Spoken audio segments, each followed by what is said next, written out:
गोयरा road और Toba road के दरम्यान एक रोड है जिसनों जटियाना चक रोड आते हैं और जटियाना चक रोड है और ये चक नंबर 460 पाया जाता है।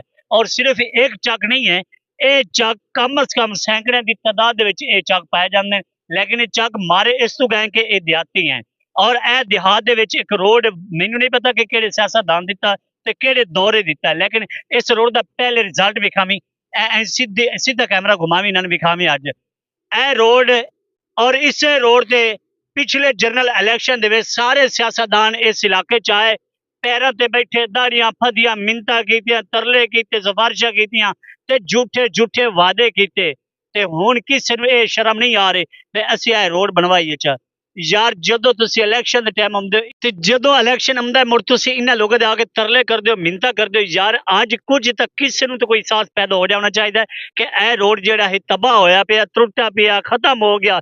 इस रोड दे अज मैं तो आ गया आवाज उठावे, लेकिन इत्थे कोई साफी कोई मीडिया कोई सोशल मीडिया कोई इंतजामिया का बंदा कोई हाईवे का कोई लोकल गवर्नमेंट का किसी का भी कोई बंदा ना इत्थे आना है ना किसी आवाज उठावनी है।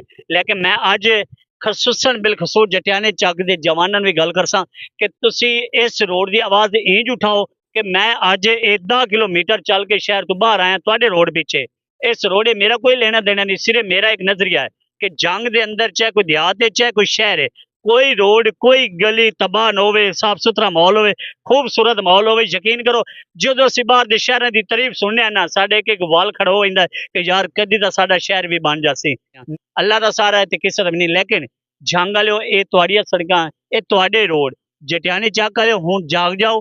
इलेक्शन के टाइम ए पगड़िया बन के ते ए वडेरा पन ये खत्म कर दियो।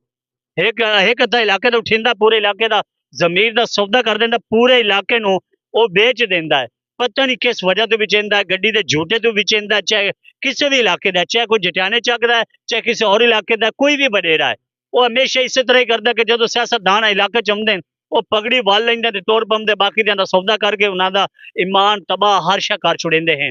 यकीन कर जाओ। लेकिन ये रोड जटियाने चक वाले तुहाडा है ते इहदी आवाज उठाओ। खुदा दी कसम इस रोड ते मैं ना इस इलाके तो कोई मर जाए तो इस रोड से पैदल ही मुश्किल है, गड्डियां तो बड़ियां गड्डी तो इतने चल ही नहीं सकती जी हालात हुई पई है। ते ए हालात तुहाडे सामने हैं और मजे की यह गल है कि नाल नहर है और ये रोड इतने जेडे गड़े पे हैं ना इस नहर दे विच अल्लाह ने करे किसी गड़े दे गड्डी कोई उल्टी रात के अंधेरे दे कोई अनजान बंदा उलट गया तो ये इतने सीधी गड्डी नहर च आनी है तो मुड़ इतने वारिस कोई नहीं बनना। तो मैं ये आना कि जटियाने चक का अपना रोड है और ये जटियाने चक वालों अपना समझ के इस ते जाग जाना चाहिए।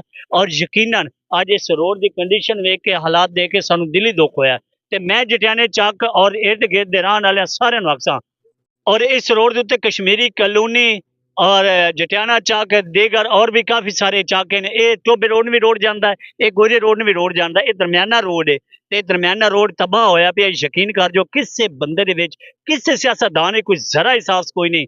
तो हुण इन्हां दे कोल चले जाओ किसी का ट्रांसफर कराने वास्ते 5 तो 10 लाख रुपया एक ट्रांसफर का मंगसे 15-15 लाख मंगसे। अगर यार इन्हें साढ़े काम इस तरह करने तो असीं इन्हां नूं वोट क्यों देने हैं, देने चाहिए भी नहीं ने। इस जोगी भी नहीं कि असीं इन्हां दी इतनी इज्जत बनाइए इन्हां नूं असैम्बली च भेजिए तो इन्हां नूं वोट देविए और इन्हां दे उत्ते भरोसा करिए एतमाद करिए तो ये इस काबिल नहीं है। तो मैं अज तुहानूं ये रिक्वेस्ट करसा इस रोड वास्ते हुण उठी वो आवाज़ उठाओ जिन्हां नूं वोट पाए ने उन्हां दे बूहे ते जाके बह जाओ तो उन्हां दसो कि असीं तुहानूं वोट दिते हैं ते हुण ए साडे रोड दे हालात वेखो और ये रोड बना दिओ। अल्लाह हाफिज़।